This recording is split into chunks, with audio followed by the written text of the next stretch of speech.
Yeah, we're gonna call a spade on this one. Some people gonna be mad at me, and I'm fine with that too. But we're gonna call a spade on this one. And I don't have much time to be able to uh, talk about this like I want to, but we're gonna call a spade on this one.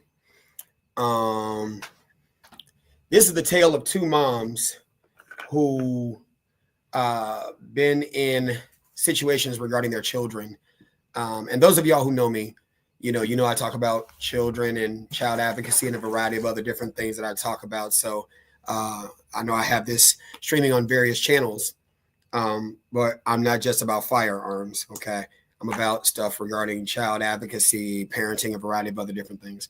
So let's go on and have that conversation. So let's go on ahead and get some more people in here before we go on ahead and just dive in and just have that conversation. Give you a little bit of a story behind this. What's going on? Let's just have you all come on in. If you're coming on in, just hit the like, comment, all that great stuff. Share this because I'd like to hear your thoughts. I'd like to hear your thoughts. I'd like to hear your thoughts. Yeah, let me see. There we go. Good, good, good, good. Okay, yeah, this is a good one. Okay. All right. Yeah. Oh, sorry about that. Yep. Okay, this is the one I want to share. Let's go on ahead. Let's go on ahead and let's dive into this. I'm looking at the comments in a minute. Give me one. I'm just setting stuff up because there was a press conference that came out. What's going on? There was a press conference that came out, and in this press conference that came out, I'm sure Facebook is not carrying this. Yeah, I thought so. I thought so. I'm looking at it right now. Yeah, Facebook is not carrying this. But that's fine. We're going to go on ahead for those who are watching and those who will watch. Let's go on ahead and talk about it. Let me get to that video.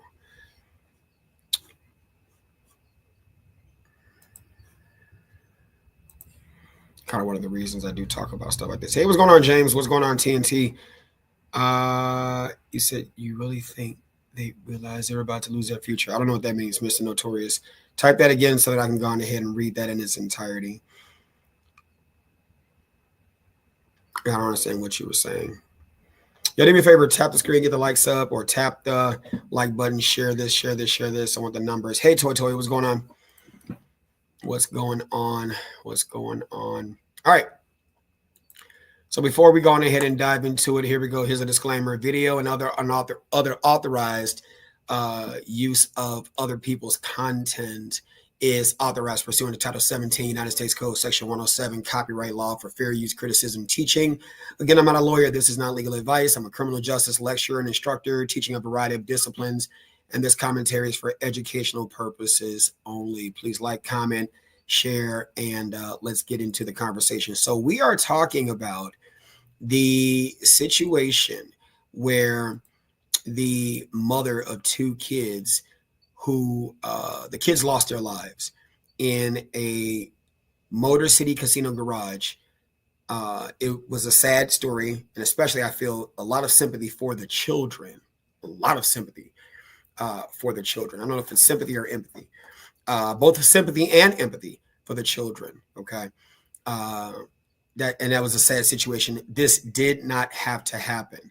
And one of my posts on Facebook that I talked about the tale of two moms, it has since gone viral on Facebook. And so I figured I was going to go ahead and talk live and give more context to that because, again, these children did not deserve that. They didn't deserve that. Okay. So let's go on ahead and watch the video and then we will talk about it. Here we go.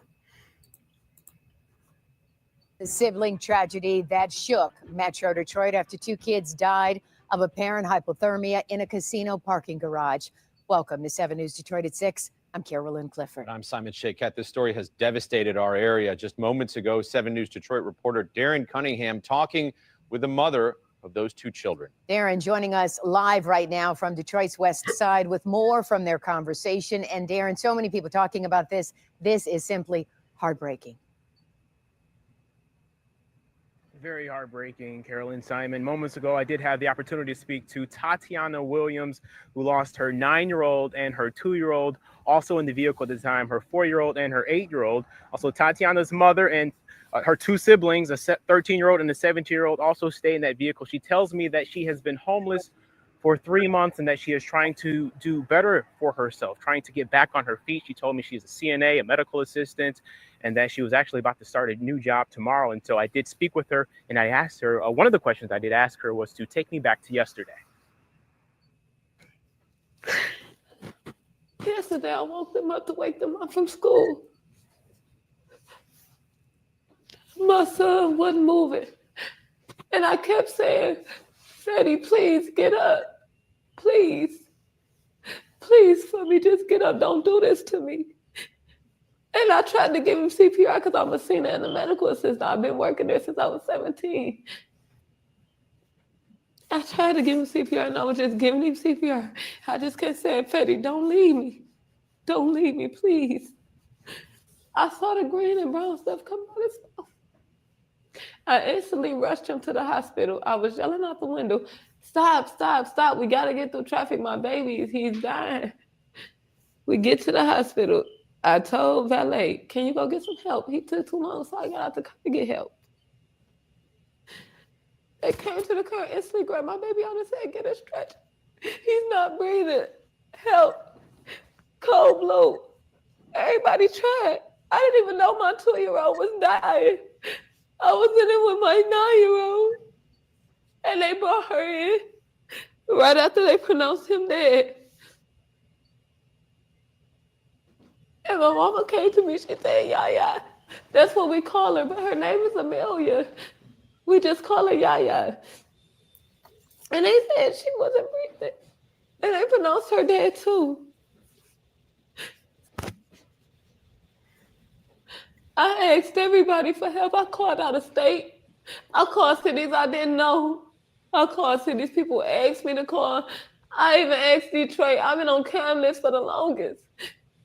Everybody now wants to help. After I lost 2 kids, I've been asked for help. I feel like it wasn't their time. I did everything I was supposed to do. They had everything. Everything they wanted. Only thing they didn't have was a house. But from electronics to clothes, anything they asked me for, my kids didn't even get whooped. I lost the one who made me a mother. I lost a 2-year-old.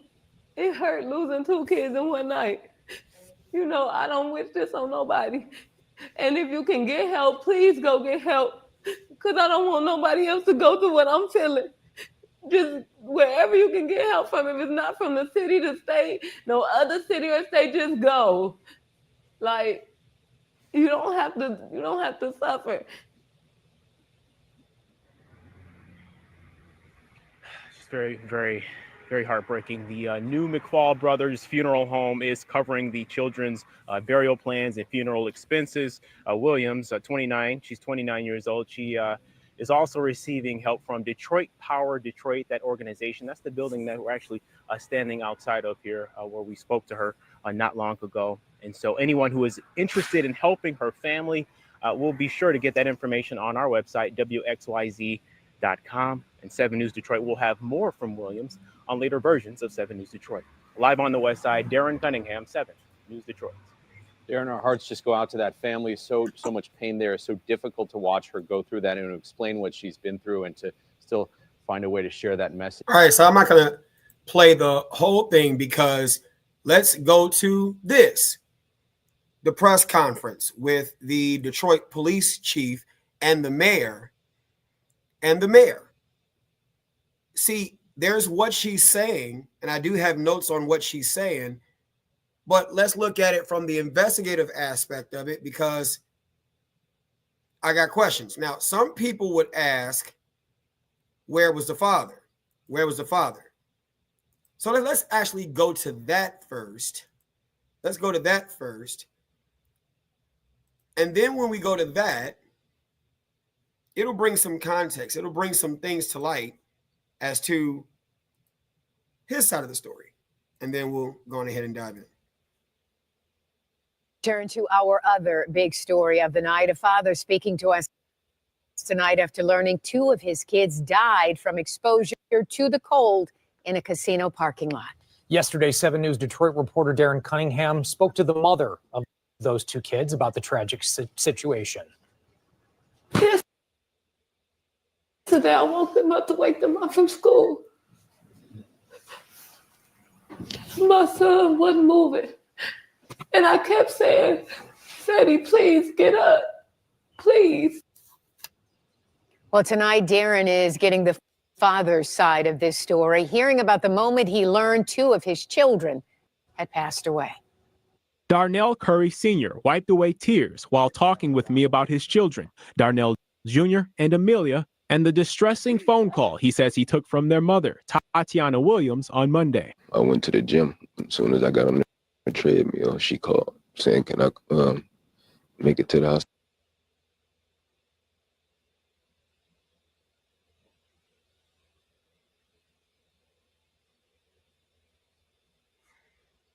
Can't control the stream, so.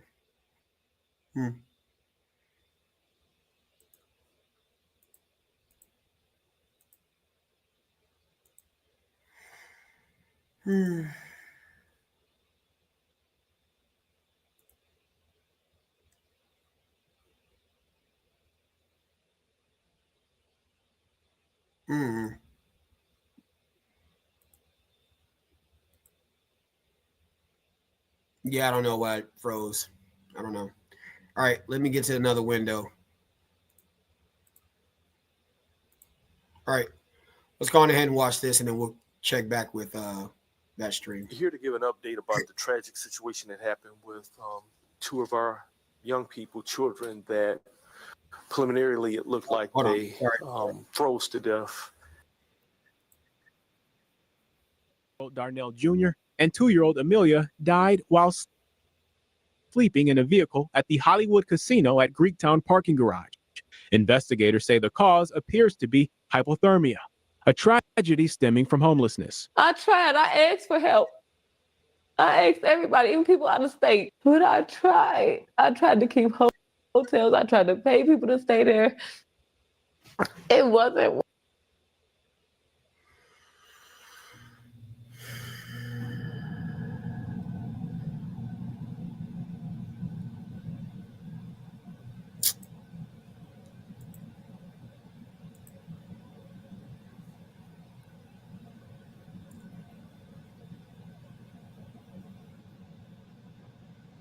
Yeah, it's dead air. Sorry. All right. Moving on. I want to hear what the dad has to say. Let's go on ahead and get to this.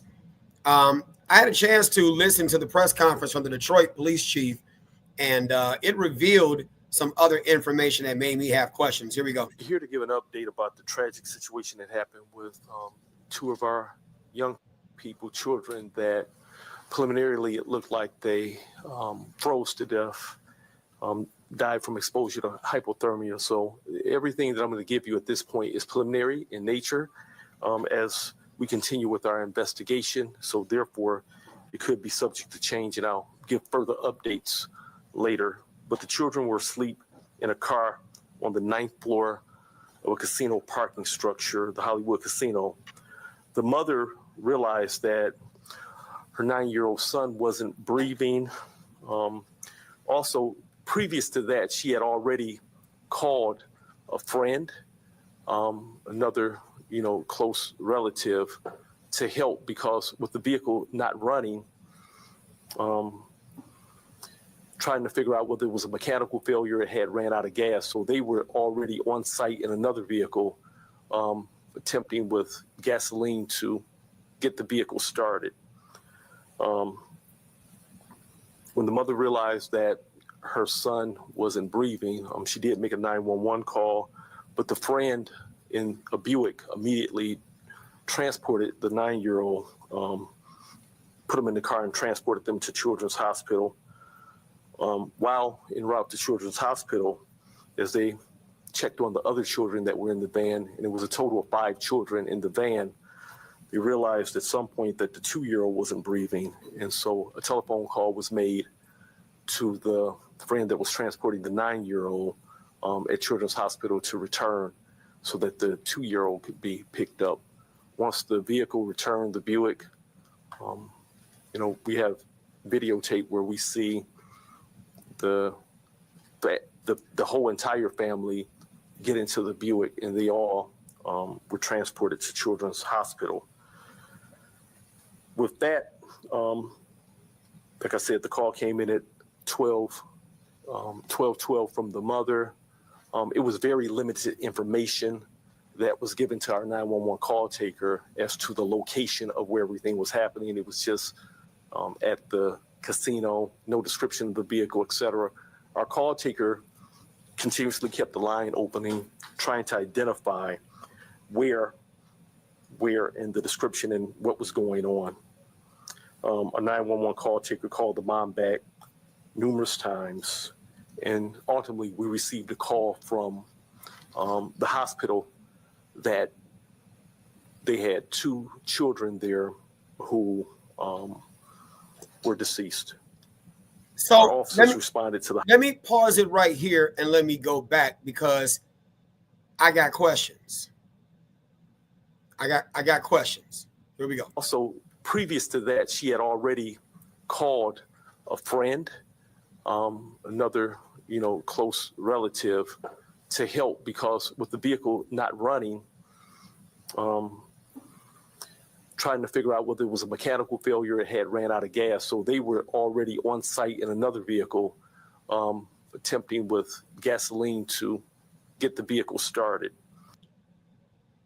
If they were already on site and the car had stopped running and there was another vehicle there, come on, somebody sound off in a comment. What do you think my next question is? Car stopped running, called friend came, brought gas.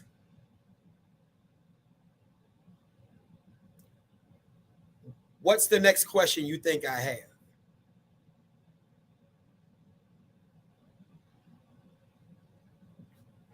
Thank you.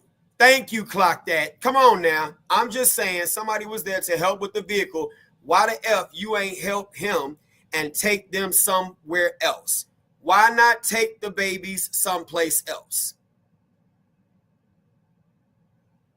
Why not take the babies someplace else? So here's a question I got. Here's a question I got. Who made the choice to say, keep the babies in the car overnight?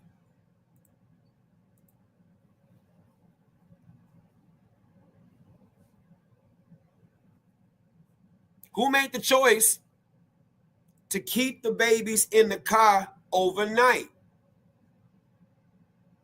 What did she say in her press conference she had earlier? She said, I tried to wake my son up for school. This implies that the night before they were working on the car, there was somebody else there. Why between the 2 adults there, no one had the presence of mind to say, let's get these babies to another location. We'll come back for the car.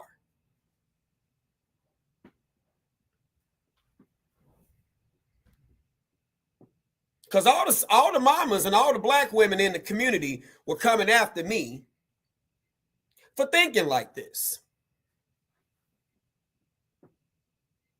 These babies did not have to lose their life.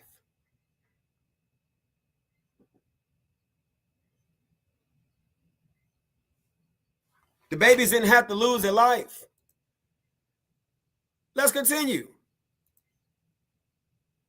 Like so many kids at their house. I spoke with the children's mother Tuesday evening. She told me she's been living in her vehicle for 3 months months, along with her 4 kids, her mother, and 2 teenage siblings. She said that she reached out to Curry, who's the father of 3 of her children. I asked him, I said, can you get your kids for me? I said, I need help. You know I'm homeless. I done kept a room this long. I couldn't keep it no more. They were homeless. Had Tatiana ever reached out, asked?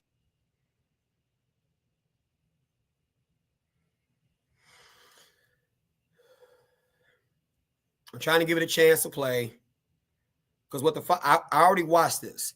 What the father had to say, I'm with the father. And I'm going to tell you why I'm with the father.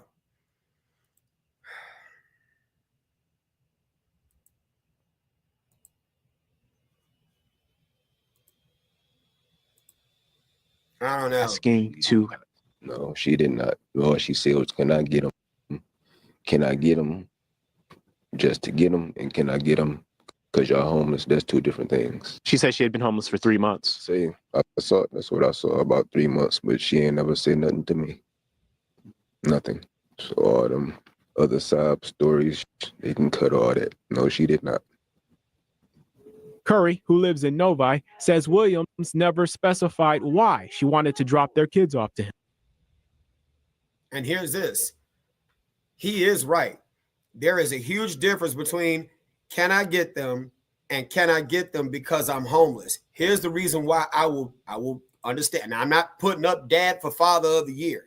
I am of the opinion that neither one of them are qualified to be parents. I am of the opinion that neither one of them are qualified to be parents. But let's talk facts. The Black community raises its boys for the 3 P's: protection, provision, and penis. Put them together. The Black culture raises its girls for the 5 C's: cooking, cleaning, children, caring, and coochie. Put them together. You know what I'm talking about. So when Black culture cultivates its boys to be workers, a broke man is like a broke hand, right? Got to have a job if you want to be with me. That man is out there working. What everybody say, I want to protect and a provider. He's out there working. In fact, 3 of her children, he's the father. 3 of her children, he's the father. Is he all that bad? You gave him 1, 2, 3 children. Let's go, because he had more to say. And I got questions. Here we go. If it's going to even play, who knows? Because he said something. She just asked, can I get them for a couple of days? But I told her I'm working and all that, and I'm out here. We're not close to each other, so I couldn't. But she knows all my family is right around the corner from her. Did she reach out to any of your family? No, she did not. And she knows she could have, like we always used to do. He says the last time he held his children. See, let's take into consideration that when you talk crap about the father of your children, whether you like him or not, you burning your bridges for an emergency. You burning your bridges for an emergency. If you know you got no one, obviously your family was kicking you out. I don't know if they were kicking you out. I don't want to say that, but your family was not going to be there for you. Your family was not going to be there for you.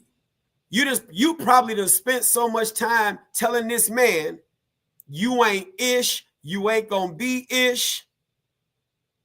You ain't nothing. You were good for nothing. Good. What you good for? F you, these my kids. Put a baby daddy in a position of a single mama, he'll fold. All those sayings that you saying.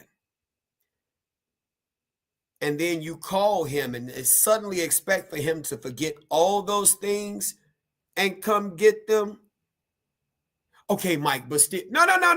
That's not how humans work.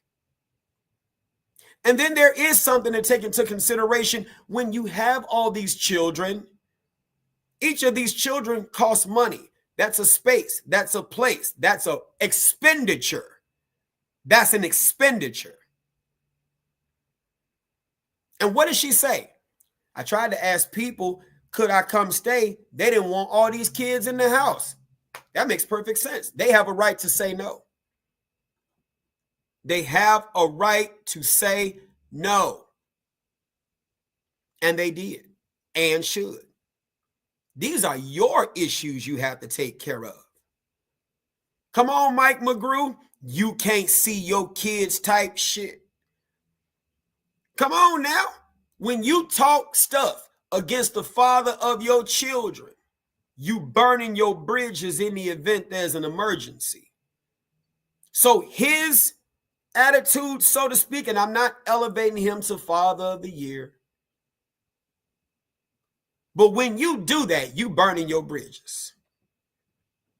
Now, all of a sudden, you say you got it. I'm independent. I don't need nobody.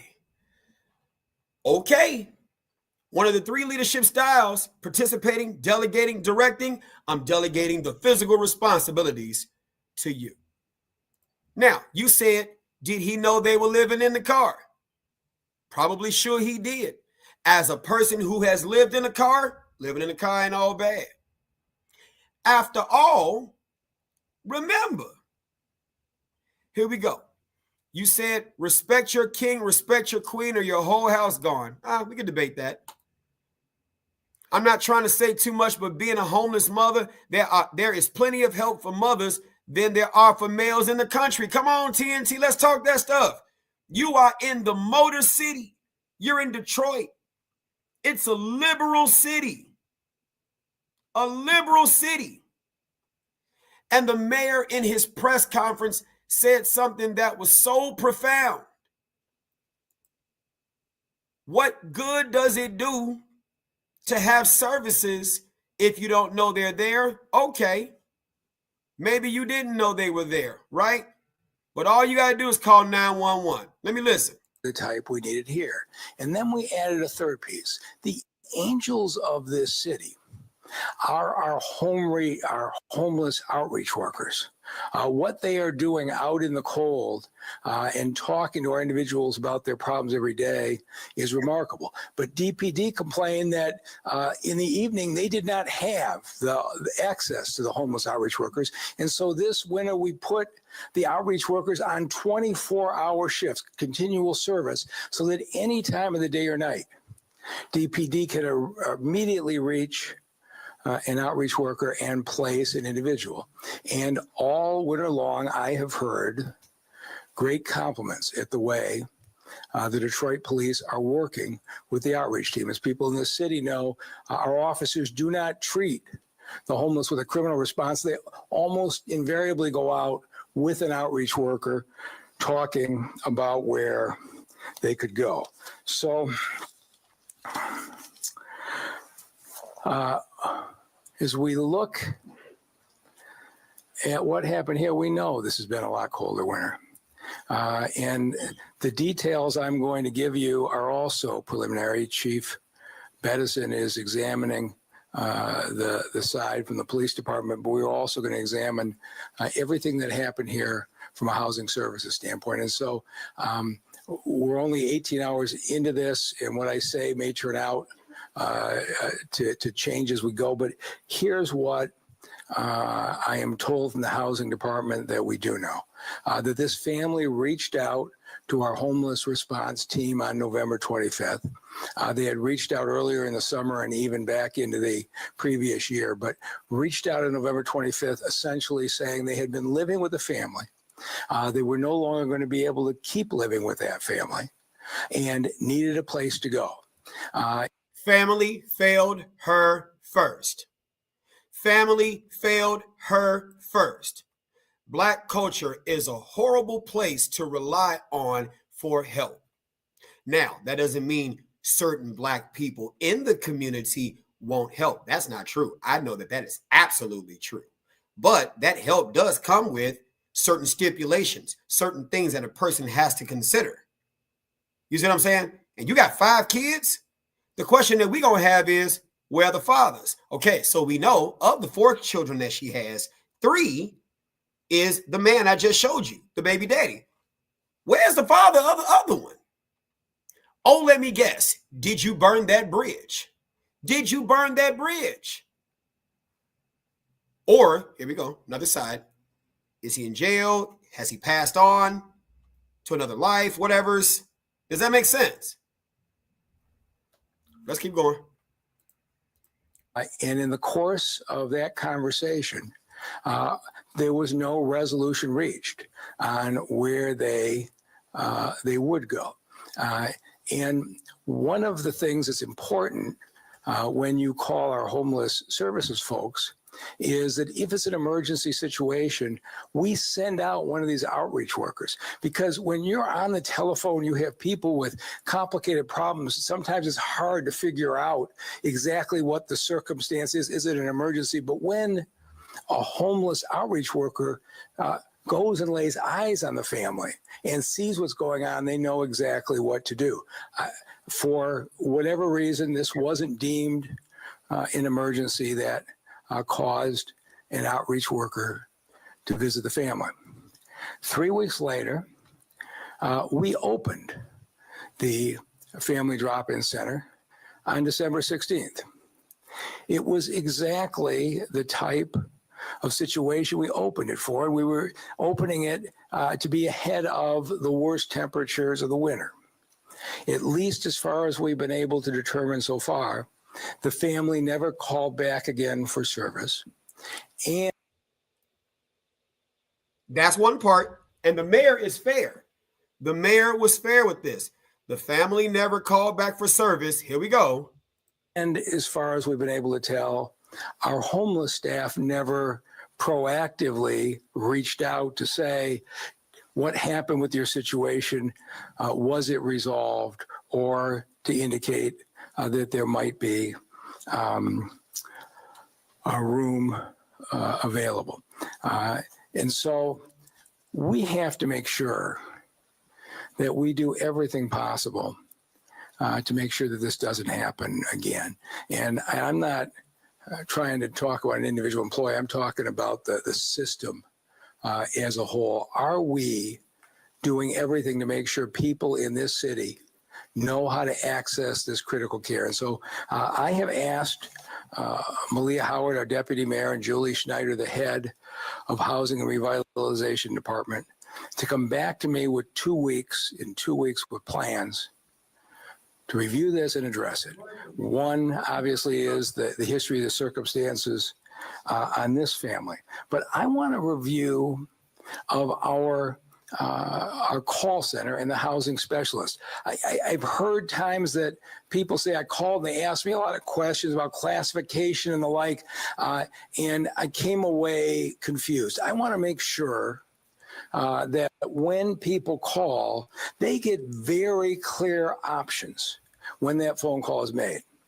And I am asking them to put a policy in place that anytime minors are involved experiencing homelessness, that our outreach workers automatically do a site visit. Anytime we've got children in danger of being on the street, I want that outreach worker face to face and identify what the situation is and make sure it is resolved. Now, this sounds good. This sounds good.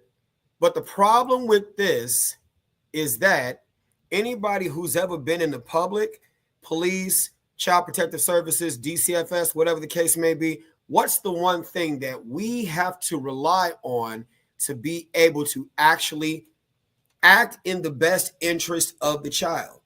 We have to rely on the cooperation of the parents. In a homicide investigation, you go door to door trying to knock to get some information.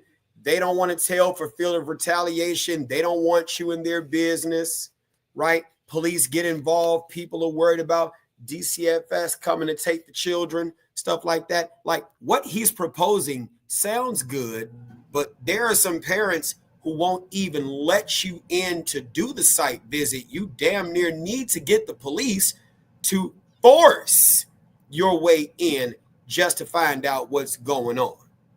You see what I'm saying? So it sounds good from a theological perspective, but from a practical perspective, it sounds good in theory, but from practicality, this is easier said than done. You know, you got some parents who are keeping their children as their personal trophies. They won't ask for help because it looks as a sign of weakness, things like that. So I get what you're saying, Life's Fun 101, that he knows that the system is broken, but I'm in Black History Month. I'm going to call on the words of Malcolm X, or the questions of Malcolm X. Why are you relying on the system that you said is your so-called oppressor to do for you what you should be able to do for you? You see what I'm saying? We're going to go there. I'm going to go there. I'm going to go there, right? She said she asked everybody. She could not have possibly asked everybody in Detroit. The mayor even said so later on in this press conference. You can call 911. Black folks don't like calling 911 like that. Don't get me wrong. They get called. And guess who does more calling? Black women. Black women, y'all love calling 911 during a domestic. And that's fine. It's your responsibility to do that. Whatever. It's whatever. It's what you do. But if you can call 911 to get your baby daddy, why you couldn't call 911 to get those kids in a warm place? Come on. No, it's the mom's fault why these babies are not here anymore. I will say that to my last breath. It's the mom's fault. Yes, let's keep going. And finally, I'm asking for a review of our public information process. As you can probably gather, it was up late last night, and I went and I looked at the media coverage when we opened the Family Drop-In Center on December 16th. It was remarkable. On all TV stations, all newspapers, all social media, we had extensive coverage that service was there. But the reality is that somebody living in a car or somebody living on the street isn't getting that information. And I want us to think through how we make sure the people who need it the most know that we are there for them. I call BS. Let me tell you why I call BS. So I'm going to go ahead and share this tab right here. Here we go. Look. Where can the homeless go in Detroit?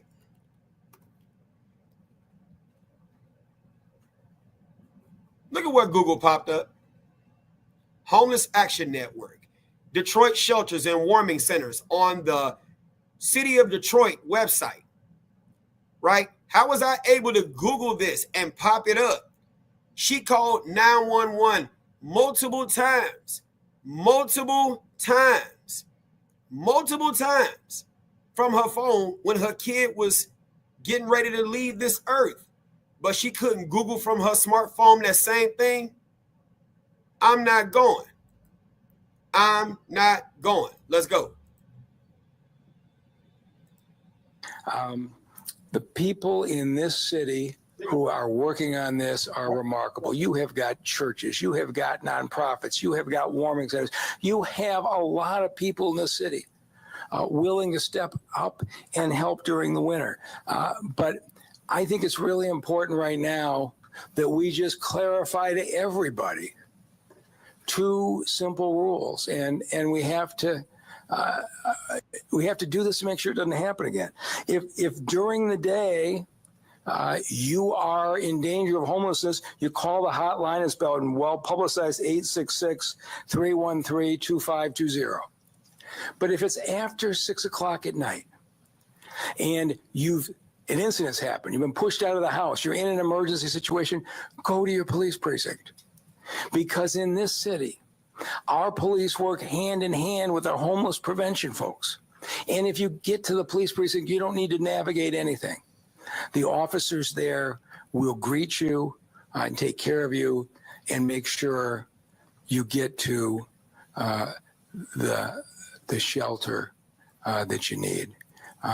Okay, so that's it. That's it. I mean, that's a hard landing right there. We're going to land hard on that. I agree with you, Camille. The mom and grandma should go to jail for child neglect. There are fire stations, hospitals, police stations, and women and children's shelters. And the mayor even said that there was a shelter just 7 minutes away. Mom called one time and that was it. What? How many times you called the baby daddy to get some? How many times you called the baby daddy to get that deed, to get those kids? Come on now. You at least had to call 3 times. Because you got 3 kids. You at least had to call 3 times. But you only called for assistance once. That call you could have put in the 911 to go to the fire station, to go to the ER. You put the call in to a friend to come help you get the car started in the garage after the car stopped.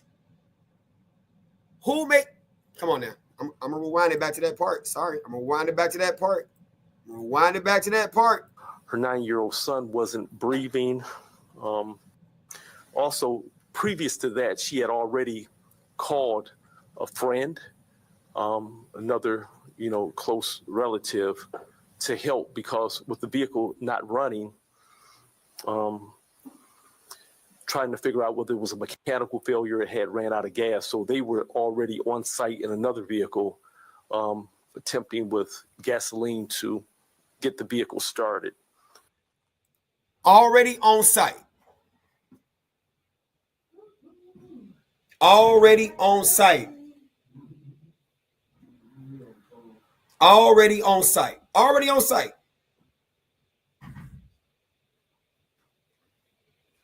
Anybody want to tell us where the kids were?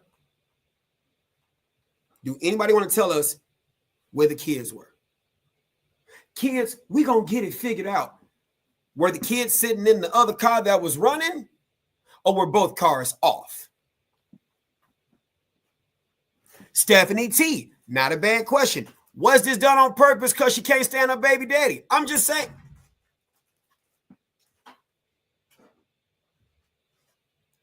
Y'all get what I'm saying, right? I think the mom should be charged with voluntary manslaughter.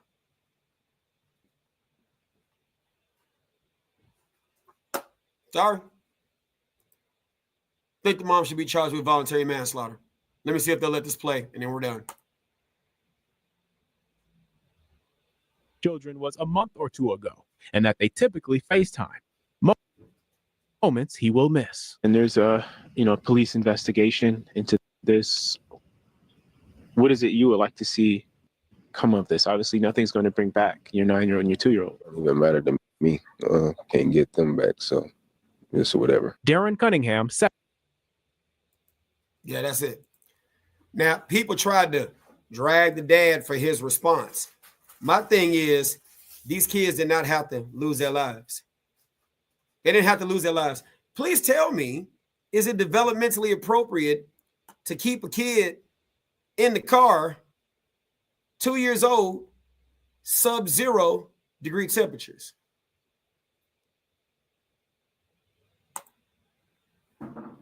Did these kids deserve that outcome? Mom needs to be charged. Sorry, mom needs to be charged. See, most of y'all didn't even probably know that the car had already stopped running. See, some of y'all thought that the car had suddenly stopped running while she was asleep. No, the car had already stopped. So the fact that you had to call a friend to come help you get the car started back up further suggests that there was the likelihood that the car was going to stop again. It further suggests that. What are we doing? What are we doing? What are we doing?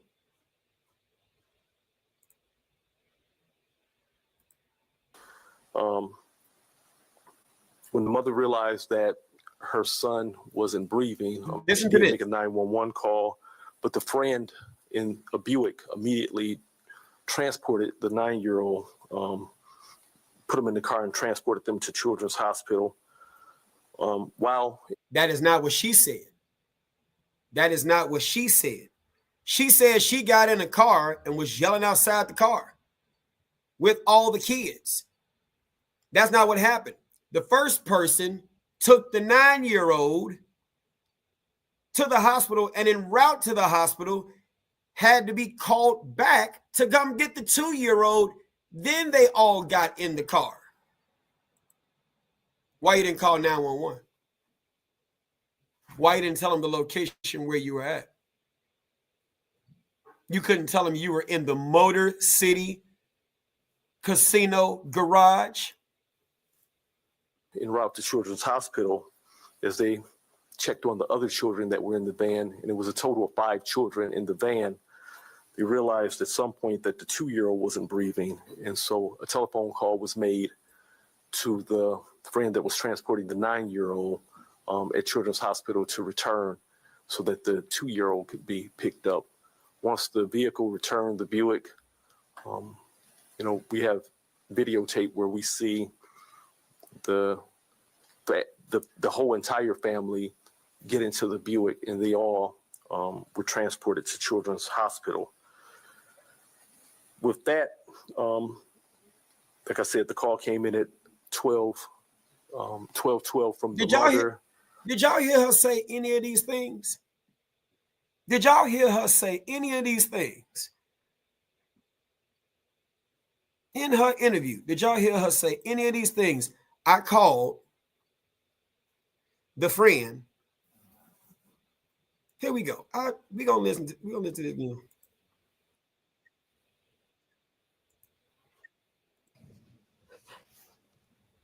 My son wasn't moving. And I kept saying, Freddie, please get up. Please. Please, for me, just get up. Don't do this to me. And I tried to give him CPR because I'm a senior and a medical assistant. I've been working there since I was 17. I tried to give him CPR and I was just giving him CPR. I just kept saying, Freddie, don't leave me. Don't leave me, please. I saw the green and brown stuff come out of his mouth. I instantly rushed him to the hospital. I was yelling out the window, stop, stop, stop. We got to get through traffic. My baby, he's dying. We get to the hospital. I told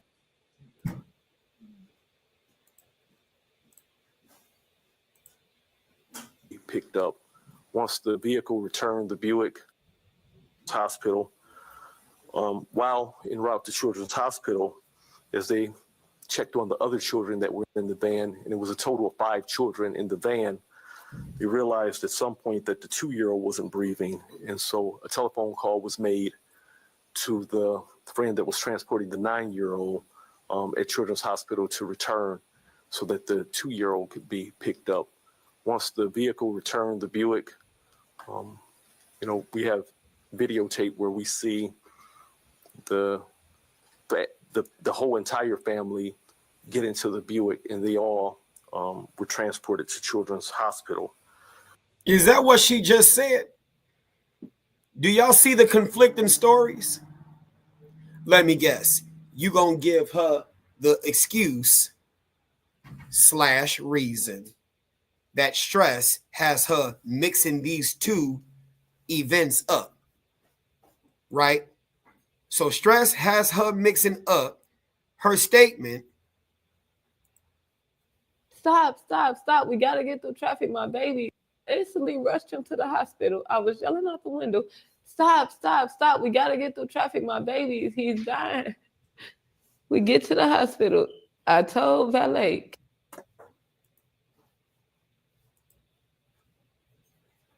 Do y'all see the conflicting stories here? I mean, because if this is instant, maybe I need to redefine what instant actually means. I don't know if these are 2 entirely different events that's being described here. 2 different events. I'm not saying she's not struggling. I'm just saying the kids didn't deserve that struggle.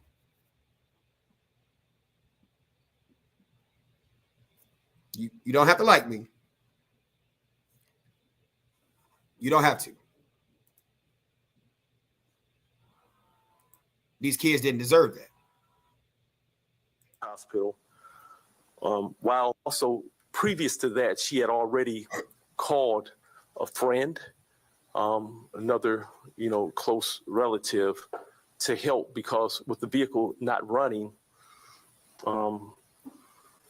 trying to figure out whether it was a mechanical failure, it had ran out of gas. So they were already on site in another vehicle, attempting with gasoline to get the vehicle started. When the mother realized that her son wasn't breathing, she did make a 911 call, but the friend in a Buick immediately transported the 9-year-old, put them in the car and transported them to Children's Hospital. Okay, so she did make the 911 call. While en route to Children's Hospital, as they checked on the other children that were in the van, and it was a total of 5 children in the van, they realized at some point that the 2-year-old wasn't breathing. And so a telephone call was made to the friend that was transporting the 9-year-old at Children's Hospital to return so that the 2-year-old could be picked up. Once the vehicle returned, the Buick, we have videotape where we see the whole entire family get into the Buick, and they all were transported to Children's Hospital.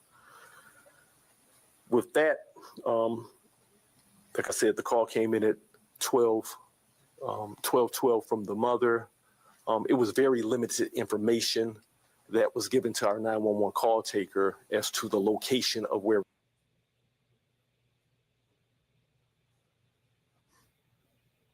everything was happening. It was just at the casino, no description of the vehicle, etc.